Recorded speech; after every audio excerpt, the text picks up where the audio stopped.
"What's that museum piece doing here?" whispered the young soldier, pointing at the rusted rifle in the 78-year-old man's hands. The entire shooting range erupted in laughter, but when the old man touched the trigger, everyone held their breath. Welcome to Hidden Heroes.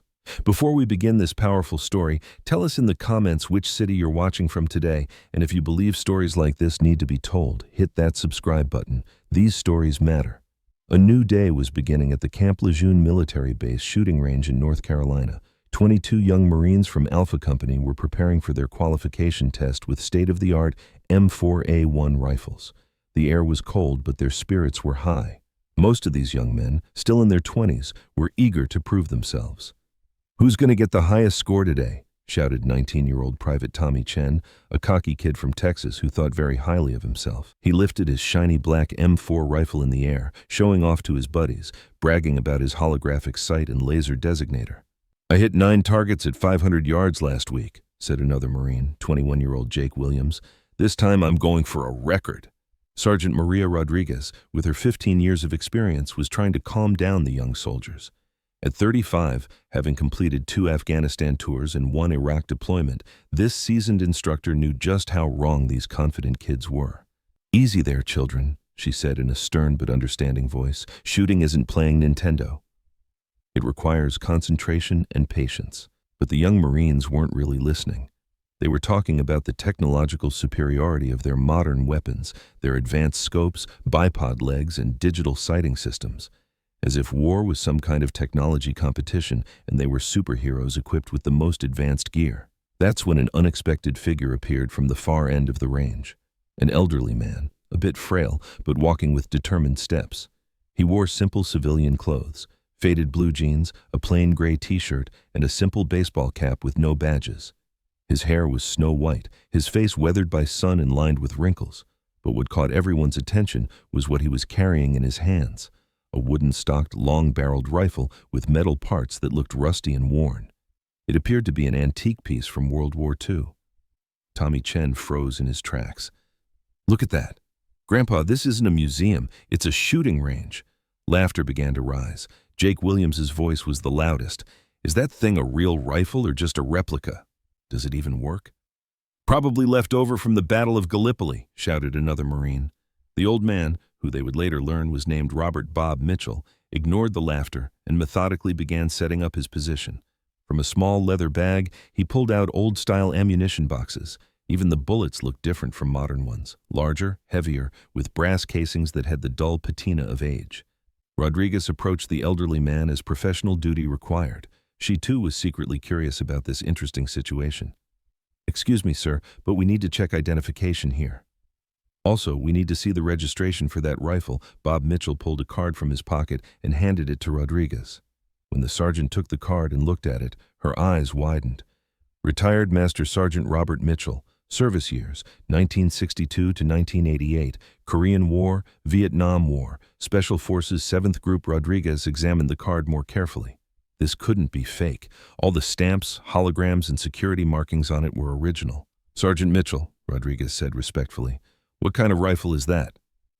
"M1 Garand, .30-06 caliber," Bob said calmly. "1943 manufacture, the weapon my father used during the Normandy landing. He left it to me." By now the young Marines had started gathering around. Most had heard the words Special Forces, but couldn't connect this title with the old man's appearance. "Pardon me, Sergeant," Tommy Chen blurted, "but does that rifle actually work? I mean, it won't explode and blow off your hands, right?" A few Marines laughed. Bob Mitchell smiled for the first time. "Son, this rifle has been working for 80 years. It was saving the world before you were born." "Yeah, but," Jake Williams chimed in, "our rifles have GPS support, thermal vision, laser rangefinders. Yours is, well, just iron and wood." "That's right," Bob said, and that was enough. Rodriguez was trying to maintain control of the situation. "Sergeant Mitchell, we're conducting qualification tests here. Would you like to participate?" "Why not?" Bob said. "Who said old dogs can't learn new tricks?" The young Marines looked at each other. Was this old man serious? Was a 78-year-old with shaky hands and an 80-year-old rifle challenging 22 young soldiers? "All right, Grandpa," Tommy Chen said with a grin, "but don't cry afterward. Our rifles work like computers. Yours belongs in the Stone Age." "We'll see," Bob said simply. The range began preparing. Targets were placed at distances of 100, 200, 300, 400, and 500 yards. The 22 young Marines were checking their high-tech equipment. They were calibrating their holographic sights, adjusting wind sensors, and optimizing their bipod legs. Bob Mitchell was simply cleaning his old rifle and slowly loading his ammunition. No electronic devices, no modern accessories, just him and his 80-year-old weapon. "Look at that," whispered a Marine. "The guy isn't even adjusting his sights. How's he going to hit anything?" "He can't," said another. "At his age, his eyes probably can't even see." Rodriguez had noticed that her young soldier's confidence was very high. Maybe this lesson would be good for them. They might stop thinking so highly of themselves. "All right, everyone," she shouted. "Take your positions. We're starting with 100-yard targets." 23 shooters took their places, 22 with modern gleaming technological marvels, one with an old, worn but somehow noble-looking antique. When Bob Mitchell took his prone position, he caught the attention of the young Marines. There was something about the man's posture, the way he held his rifle, how he positioned his body, his breathing rhythm. It was as if he'd been making the same movement for 60 years with perfect coordination. "Ready?" Rodriguez shouted. "Ready," the young soldiers responded. Bob quietly nodded his head. "Fire!" The range suddenly filled with violent noise. 22 M4 rifles began firing simultaneously. Rat-tat-tat-tat! Mechanical sound of modern weapons filled the air. But in the middle of this cacophony, a different sound was heard. Bang! A deep, powerful, authoritative sound. Bob's M1 Garand sounded completely different from the others. More powerful, more effective, more serious. And then something happened that everyone noticed. Despite the young Marines' rapid firing, the metallic impact sounds coming from the targets were quite sparse. Most were making inaccurate shots, some were missing the target completely. But after each of Bob's shots, a clear ping sounded from the steel. Tommy Chen stopped his own firing and glanced sideways at Bob. The old man was making robotically precise movements. He would breathe, wait 3 seconds, fire, observe the result, then breathe again. And every time, a hit. "What the hell?" Tommy muttered, then forced himself back to his own target. They moved to 200 yards. The young soldiers grew tense. Most hadn't scored as they hoped at 100. Now the distance doubled. "No problem," Jake Williams said, consoling himself. "At 200 yards, our holographic sight will show its true value." Modern rifles prepped again, laser rangefinders on, wind calculations, computer-assisted sights optimized. Bob Mitchell just adjusted his rifle slightly and waited. "Fire!" This time, the young Marines were more careful. They trusted their technology but tried harder to concentrate. Rat-tat-tat-tat, Bob's different sound. Bang, bang, bang. And paying attention too. Bob's shooting rhythm was different. The young soldiers were firing like it was a video game, rapidly, anxiously. Bob approached each shot as a separate ritual, as if each bullet was valuable, each shot of vital importance. And the results showed it. The accurate impact sounds from the targets kept coming after Bob's shots. At 300 yards, the difference grew. The young Marine's accurate hits dropped as stress climbed. Bob's pings continued, unhurried and unbroken. "This is impossible," Tommy snapped. "How can that old man shoot so accurately?" "Unfair," Jake muttered. "There must be wind on our side." At 400 yards, the challenge turned serious. Average shooters struggle here. The young Marine's confidence shook. Technology wasn't automatically carrying them. Bob Mitchell showed no tension. He was as comfortable as if he were shooting 50 yards. "Sergeant Mitchell," Rodriguez asked, "have you done competitive shooting before?" Bob looked at her, deep fatigue in his eyes and a hard determination. "Not in competitions," he said simply. "In real life." Rodriguez's hair stood on end. She wanted to ask more but didn't. "Fire!" At 400 yards, the young Marine's performance dipped hard. Many struggled to hit at all. Bob's hits continued. Bang, ping, bang, ping, bang, ping. "Final distance, 500 yards, Rodriguez called. "Even experts struggle at this distance." The target was barely visible. Wind, drop, velocity, all factors now. The young Marines leaned into their tech, lasers, sensors, calculations. Bob Mitchell studied the wind, light, and silhouette, then slowly took position. "At this distance, that old man has no chance," Tommy said. "He can't even see the target." "Yeah," Jake agreed. "This time we'll win." But Rodriguez had begun to think differently. "Fire!" At 500 yards, the young Marine's accuracy cratered. The steel rang far less often. Everyone waited for Bob's first shot. Bang, silence, then ping, second shot. Bang, ping, third, bang, ping. Tommy's mouth fell open. Jake stared. This was impossible. Cease fire, taking targets for inspection. Rodriguez and the range staff moved out. 10 minutes later, she returned, expression unreadable. Results, she said. First, our young Marines. She listed the scores. Normal range, 45 to 70. Tommy at 62, Jake at 58. Then she looked at Bob. Sergeant Mitchell's score, 98 out of 100. All 8 shots at 500 yards hit center.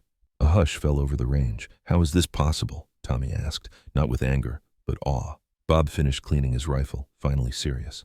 Son, you tried to shoot with technology. I shot to stay alive. Rodriguez leaned in. Where did you learn this? 1967, Vietnam. I was 22. Special Forces, Bob said. We were ambushed. 6 died fast. Me and a kid, Danny Morrison, 19, took cover behind a rock. A sniper pinned us. Every time we moved, he fired. Danny was bleeding out.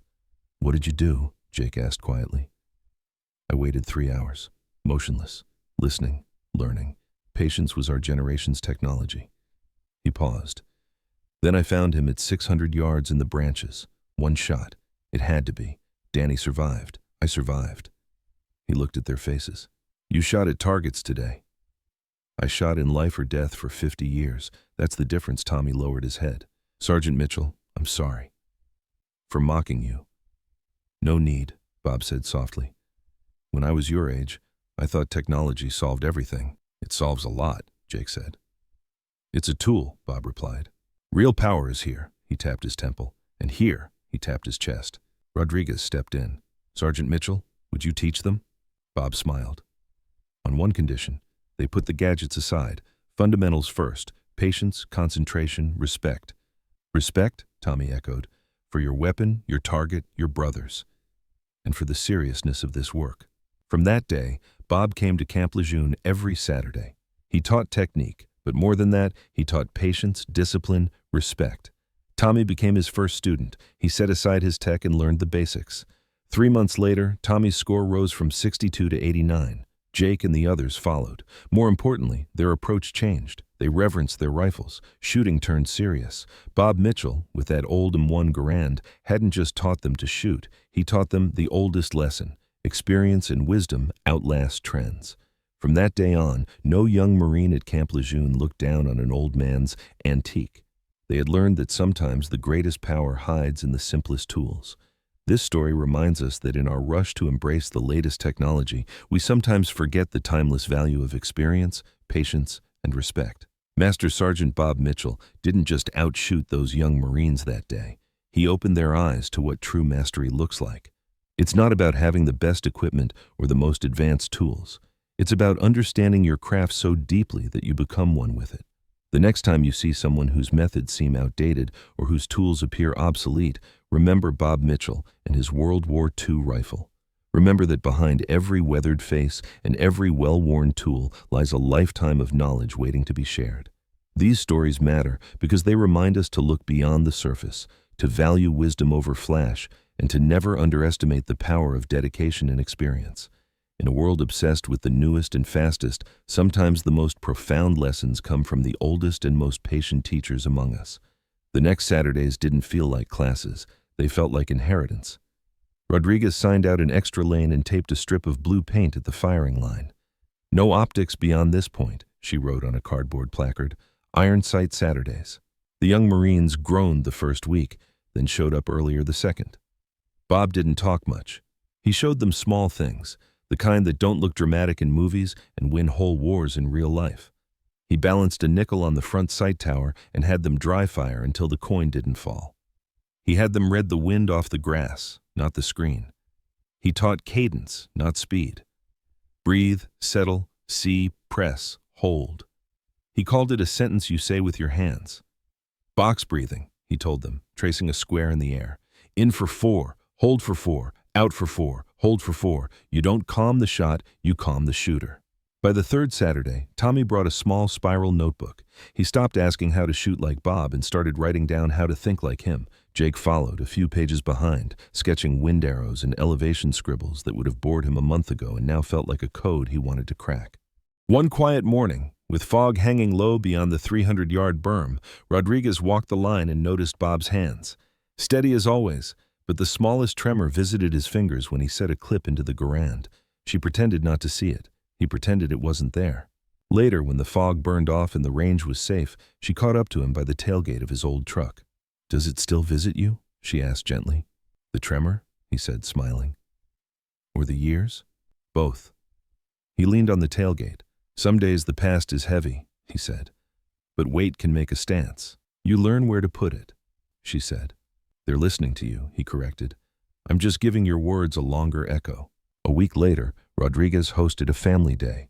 No speeches, no ceremony, just coffee in paper cups and folding chairs at the far end of the range. A few retirees came, drawn by rumor. One brought a Springfield from his father, another brought a photo instead of a rifle. Bob asked to see both and handled them like they were the same kind of relic. "Your rifle belonged to your father, right?" Jake asked during a lull. Bob nodded. "Normandy." He was a quiet man who believed in loud choices.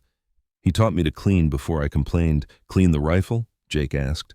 Bob smiled. "And the attitude." The improvement showed up before anyone said the word. Qualification day returned, and Alpha Company scored higher across every yard line. Tommy's 89 turned into a 93. Jake pushed past 90 and didn't smile until Rodriguez made him. The best shooter on the line wasn't the loudest anymore. He was the calmest.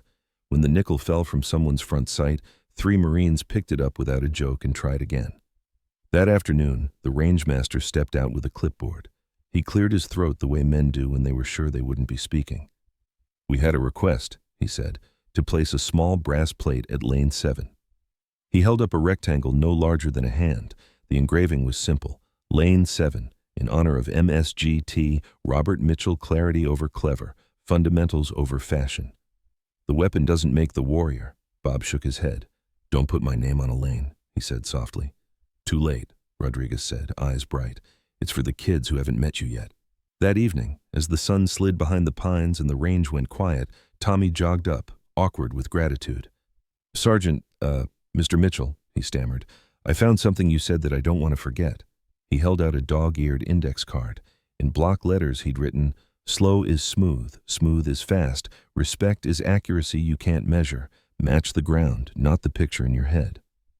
Bob read it, then turned the card over and wrote one more line. "Make the easy thing the right thing." He handed it back. "Tape it inside your hat," he said. "Carry it into noise." 2 months later, a letter arrived in the unit mailroom addressed to the old shooter at Camp Lejeune. Inside was a faded photograph of 8 young men sitting on sandbags in a place that could have been anywhere the world was hot and green in 1967. On the back, in careful pen, someone had written, "Danny Morrison says hello." He made it to 75, 2 grandkids. He always told the story of the rock and the one shot, said he owed his birthdays to a patient friend. Rodriguez read it first, then handed it to Bob without a word. He sat on the tailgate and let the weight of a stranger's grandchildren settle something inside him that had been restless for 55 years. "No relation to anyone on our line," Rodriguez added softly, clearing up a coincidence she realized she had misheard that first day. Bob nodded, the correction landing kindly. When the next crop of Marines cycled in, the story traveled without becoming a legend. That was important. Legends are too neat. They make the rest of us feel like spectators. Stories leave room for hands. The new kids met a quiet man with a weathered rifle and a lane with a brass plate, and learned that excellence is mostly repetition performed with respect. One late afternoon, with storm clouds bruising the horizon, the wind snapped and swirled across the 500-yard line. "Bad day to chase numbers," Bob said. He had them shoot at 200 instead, single rounds, called shots, no time pressure. "You can't negotiate with weather," he told them, "but you can budget for it." "Budget?" Tommy asked. "Some days your attention is the only currency you have," Bob said. "Spend it where it buys you certainty." On the last Saturday before Jake left for a pre-deployment course, he asked the question that had been pressing at the corners of his mouth for a month. "How do we thank you, sir?" Bob looked at the Garand, at the young faces, at the lane with the small brass plate already collecting a history of fingerprints. "You'll get your chance without me there," he said. "Thank me by choosing clarity when pride is louder. Thank me by teaching the next kid the slow way first. Thank me by remembering why they packed up in the same unhurried order they'd learned to shoot. Cases clicked shut. Brass was policed. The wind picked up and smelled like rain. Rodriguez watched them go and thought of every instructor who had ever stood on a line and tried to get patience into young bones. As the first drops fell, Bob tucked a thin bundle of index cards under the lip of the lane's wooden post, wrapped in a rubber band. Rodriguez picked them up after he left. On the top card, in precise writing, "If your hands shake, anchor your elbows. If your mind races, shorten your sentence. If your heart hammers, borrow someone's calm voice." On the second, "Teach what you needed when you were new." On the last, "Go home alive. Bring someone with you." Rodriguez slid the bundle into a zip bag and taped it under the shelf where the chamber flags live. She didn't tell anyone. She didn't need to. The right people always find the right words at the right time. The range at Camp Lejeune looks the same as it did before the old man walked out of the heat mirage one morning with a wooden rifle and a weathered cap. But the air feels different now, like a room that remembers how to breathe. And on certain Saturdays, if you stand behind Lane 7 and close your eyes, you can hear two sounds that don't compete: the sharp clap of a modern carbine doing its work, and every so often, the deep, patient boom of a Garand answering with history. Between them, there's a rhythm young Marines now recognize as something like wisdom. And wisdom, once heard, is hard to forget.